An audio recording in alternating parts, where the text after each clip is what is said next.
আমরা আওয়ামী লীগকে নিষিদ্ধ করেই জুলাই গণহত্যার বিচার নিশ্চিত করে তারপরে আমরা আমাদের ঘরে ফিরে যাব এবং গত 5-7 মাস যাবৎ দেখতেছি বিচারিক প্রক্রিয়ার নামে বিভিন্ন ধরনের সময় ক্ষেপণের প্রচেষ্টা চলছে, বিভিন্ন জায়গা থেকে বিভিন্ন ধরনের অসহযোগিতার খবর রয়েছে এবং আওয়ামী লীগ যে গণহত্যা করেছে সেটার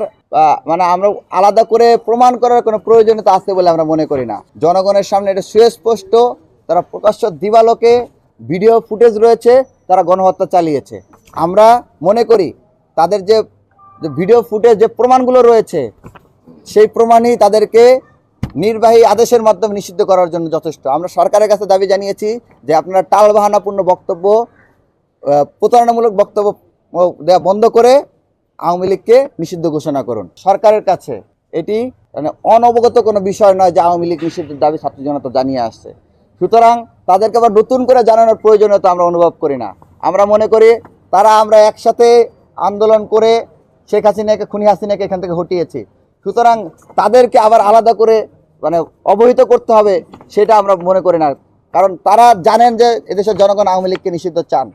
তারপরে তারা বিভিন্ন ধরনের ছলচাতুরি করে যাচ্ছেন। তা আমরা মিডিয়া কর্মীদের মাধ্যমে, আপনাদের মাধ্যমে সরকারের কাছে আহ্বান রাখবো, আপনারা গড়িমসি বন্ধ করুন, বিভিন্ন ধরনের টালমাহানা বন্ধ করুন, বিভিন্ন মহলের কথাবার্তা শোনা বন্ধ করুন, ছাত্র জনতার কথা শুনুন। ছাত্র জনতাই আপনাদের ম্যান্ডেট, ছাত্র জনতার চোখের ভাষাকে বুঝুন, আওয়ামী লীগকে নিষিদ্ধ করুন, গণহত্যার বিচার করুন। আমরা চাই জাতীয় ঐক্যের জায়গায় এসে, ঐক্যমতের জায়গায় এসে বা অধিকাংশ মানুষের অংশগ্রহণের মাধ্যমে একটা ইনক্লুসিভ ওয়েতে গণ আন্দোলন গড়ে তুলে আওয়ামী লীগের নিষিদ্ধকরণ ও জুলাই গণহত্যার বিচারকে নিশ্চিত করতে। আমরা যেদিন প্ল্যাটফর্ম ঘোষণা করেছি সেদিন আমরা এটা ঘোষণা করেছি যে আমরা বরাবরই দেখেছি যখনই কোনো দাবির পরিপ্রেক্ষিতে কোনো প্ল্যাটফর্ম গড়ে ওঠে, কোনো আন্দোলনকে সফল করার উদ্দেশ্যে কোনো প্ল্যাটফর্ম গড়ে ওঠে, সেই আন্দোলনটি সফল হওয়ার সাথে সাথে সেই প্ল্যাটফর্মটি বিভিন্ন রাজনৈতিক হীন স্বার্থ চরিতার্থের জন্য ব্যবহৃত হয় এবং প্ল্যাটফর্মগুলো বিভিন্ন দুর্নীতির সাথে, প্ল্যাটফর্মের কিছু কিছু ব্যক্তি, সুবিধাভোগী ব্যক্তি, ক্ষমতালয়ী ব্যক্তিবর্গ দুর্নীতির সাথে জড়িয়ে যায়, তারপরে নিয়োগ বাণিজ্য, টেন্ডার বাণিজ্য ইত্যাদি অনেক অপকর্মের সাথে জড়িয়ে যায়। সেজন্য আমরা ঘোষণা করেছি যে আমাদের এটি কোনো স্পেসিফিক আদর্শগত কোনো আন্দোলন নয়, শুধুমাত্র আওয়ামী লীগ নিষিদ্ধকরণ, শুধুমাত্র আওয়ামী লীগ নিষিদ্ধকরণ আন্দোলন। মানে আমরা প্ল্যাটফর্মের নামটা